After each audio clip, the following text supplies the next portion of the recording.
how do you feel young people can become better in terms of becoming almost a little bit more like Generation X and yet still retaining some of their talents, in terms of like understanding, like their abilities are there, but their focus is not. So, in terms of what can they do today to focus better based on your perspective and having worked with so many people?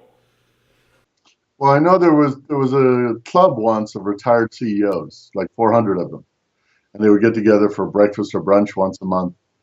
And they brought up the question one time at a brunch, what's the best advice, or what would be the best advice they'd give to a new CEO? And they all debated it for a while, but then they quickly all agreed on one thing. And that one thing was a good CEO gets up every morning and decides carefully exactly what he's not going to do. And that's focus. Every morning I wake up, I've got hundreds of emails coming in, but there's only five things, big important things I need to get done that day. So I have to decide very surgically what I'm not going to focus on, who I'm not going to call back, what I'm not going to prioritize, what I'm not going to commit to, what I'm not going to get involved in. Because otherwise I'd be just dragged all over the place and completely ineffective. And that has very much guided my life to the point where for example, ruthlessly pursuing the greater good.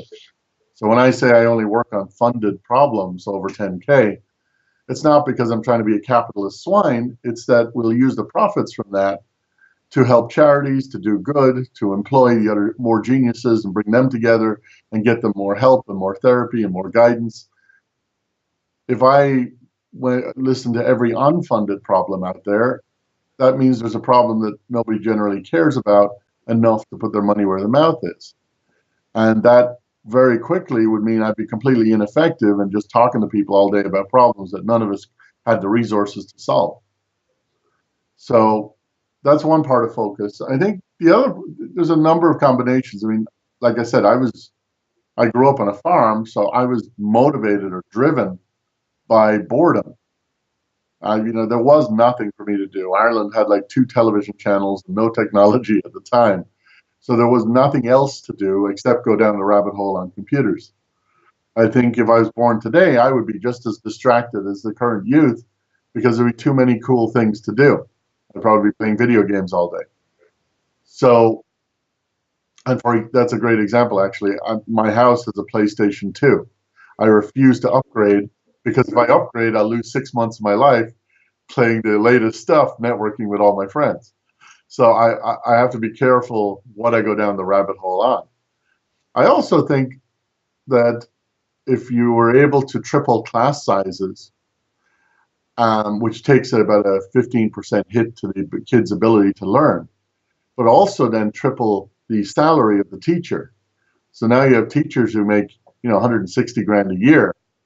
You'd actually have teachers that motivate and identify and figure out for students what is a good situational matching for their brain. What are they well suited to? What's their vocation? And encourage them to follow that. I think at the unfortunate rate we pay teachers right now, you don't get a teacher who can pick a student and encourage them to go after their vocation.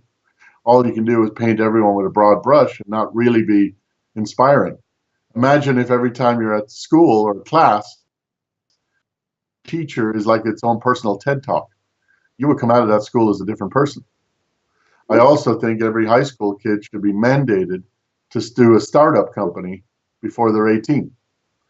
Because if I had done a startup when you're in high school, it combines everything you're learning: math, accounting, understanding people, marketing, sales, all the stuff you're learning. You figure out why you're learning it if you try and run your own business.